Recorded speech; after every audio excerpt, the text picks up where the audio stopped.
भूत, वर्तमान और भविष्य काल, ये तीन विशेषण देकर भगवान कह रहे हैं कि मैं सबको देखता रहता हूं, जो हो गए, जो हैं, जो होंगे। भूत के प्राणी, भविष्य के प्राणी अथवा वर्तमान के प्राणी सभी भगवान की दृष्टि में वर्तमान की तरह ही है। ये भूत, भविष्य, वर्तमान काल केवल हम लोगों की दृष्टि में भेद है, भगवान की दृष्टि में नहीं। हो चुका, होगा, हो रहा है। भगवान की दृष्टि में सब हो रहा है, पीछे का भी, अब का भी, सब सामने चल रही सीन। हमारे हृदय में विश्वास हो जाए प्रभु हमें देख रहे हैं।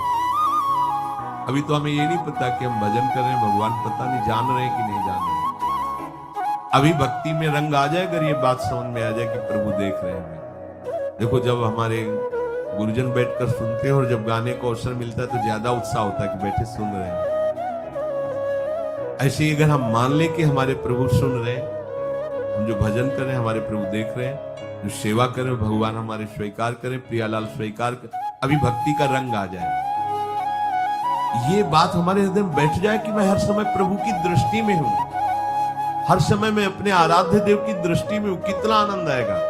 अंदर से सोचो जरा, हर समय वो हमें देख रहे हैं और वो कह रहे हैं मैं देख रहा हूं। पीछे जो तुम किए वो देख रहे हैं वर्तमान की तरह, अभी जो वो तुम देख रहे हैं, आगे जो करोगे वो भी देख रहे हैं। वो पहले से उनको सब पता है, तुम ऐसे ऐसे चलोगे, ऐसे ऐसे कार्य करोगे।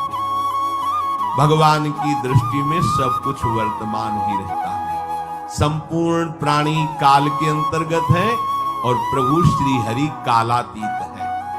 देश, काल, वस्तु, व्यक्ति, घटना, परिस्थिति ये बदलते रहते हैं, पर प्रभु श्री हरि वैसे के वैसे ही रहते हैं। काल के अंतर्गत प्राणियों का ज्ञान एक सीमित है। अब इस दीवार के पीछे कौन खड़ा है, क्या कर रहा है पता नहीं, पर भगवान की दृष्टि में नहीं। भगवान की दृष्टि में सुमेरु पर्वत पर क्या हो रहा है, जहां किसी की दृष्टि, वहां भी उनको। ब्रह्मलोक में ब्रह्मा क्या कर रहे हैं, बैठे बैठे सब।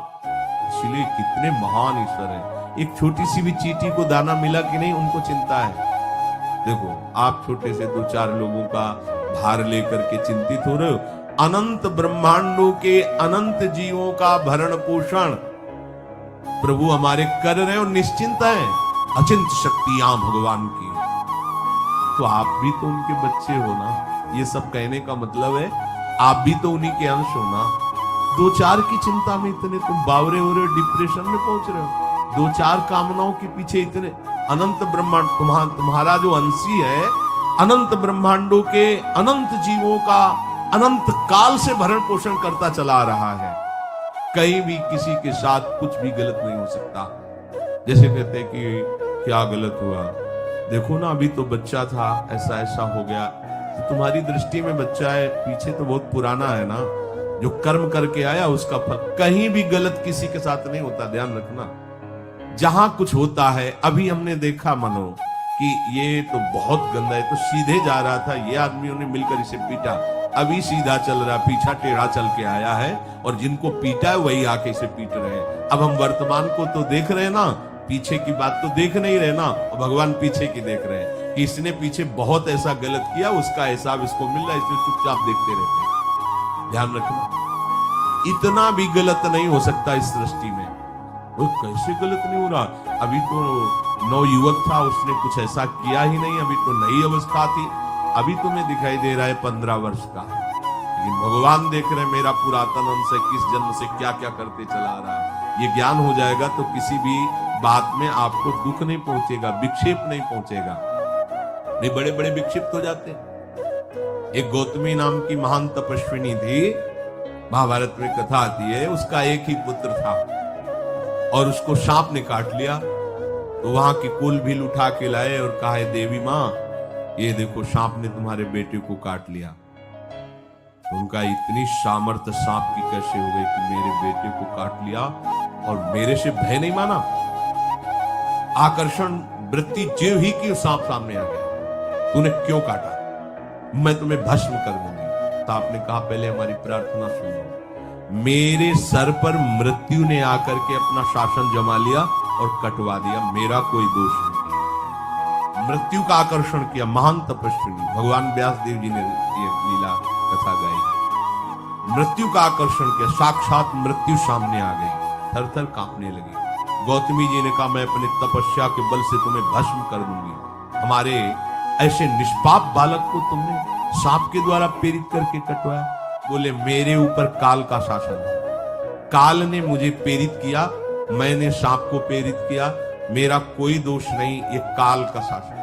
काल का आवाहन किया, काल उपस्थित हुआ। काल ने कहा कि मेरा इसमें कोई दोष नहीं है, इस बालक के पूर्व जन्म के कर्म के द्वारा मैं प्रेरित हूं।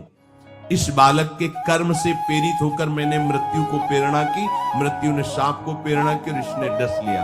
अब आप बताओ किसका दोष है? शांत हो गए, क्योंकि इस बालक के ही तो कौन काहू के सुख दुख कर दाता, निज कृत कर्म भोग सुन भ्राता।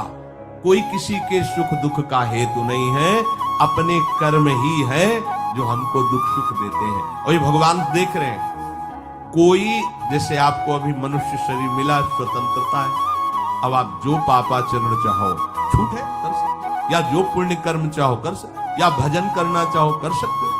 ये स्वतंत्रता केवल मनुष्य शरीर को दी गई है। आपको जो पूर्व भोग मिल रहे हैं वो आपके पीछे के कर्मों के हैं। तो जो ज्ञानी जन होते हैं, विवेकी जन होते हैं, आए हुए प्रारब्ध को भोग लेते हैं, नया कोई पाप नहीं करते, निरंतर भजन करते रहते, भगवान की कृपा से मुक्त हो जाते। अगर भगवान की शरण में नहीं होगे, भजन नहीं करोगे, तो आपके ऊपर बहुत से ऋण है, दुर्गति हो जाएगी। ऐसा नहीं है। आप यहां भी तो देखो ना, आपके मकान, आपका व्यापार, सब कुछ आपका कहा जाता है, लेकिन सब कुछ सरकार का है। हर चीज का टैक्स देना पड़ेगा तुम्हें, पानी का भी टैक्स देना पड़ेगा, मकान का भी टैक्स देना पड़ेगा, और तुम भी जो करोगे वो पैसा दो सरकार को। टैक्स तुम ऐसे फ्री थोड़ी जा रहे, नहीं होता, देना पड़ता है ना। आप मान लो नौकरी कर रहे हो कि हवाई नौकरी कर रहे हो, तो उसमें सरकारी टैक्स कटेगा आपका, क्योंकि आप सरकारी आदमी हो, भारत देश के वासी हो। ऐसे ही ये टैक्स लगे हुए सरकारी भी, मातृ ऋण, पितृ ऋण, ऋषि ऋण, ये टैक्स है। ऐसा नहीं कि तुम कमाओ खाओ और इसके बाद मर के जाओ स्वर्ग मिलेगा। टैक्स चुकाओ। ये मनुष्य शरीर मिला, इन ऋणों से मुक्त हो। अगर नहीं हुए तो भी तुम्हें दुर्गति होगी। आप देखो, जब कभी ऐसी सूचना मिलती है कि अमुक आदमी का अमुक धन पकड़ा गया, तो इनाम दिया जाता है क्या कि इतना कमा लिया? सजा दी जाती है, तुमने टैक्स की चोरी की। अगर चोरी नहीं की, मेहनत से कमाया या व्यापार से कमाया, दिया नहीं सरकार को, हाँ दिया नहीं, इसीलिए तुम्हें टैक्स है। श्री भक्त गोपाल चरवाहे का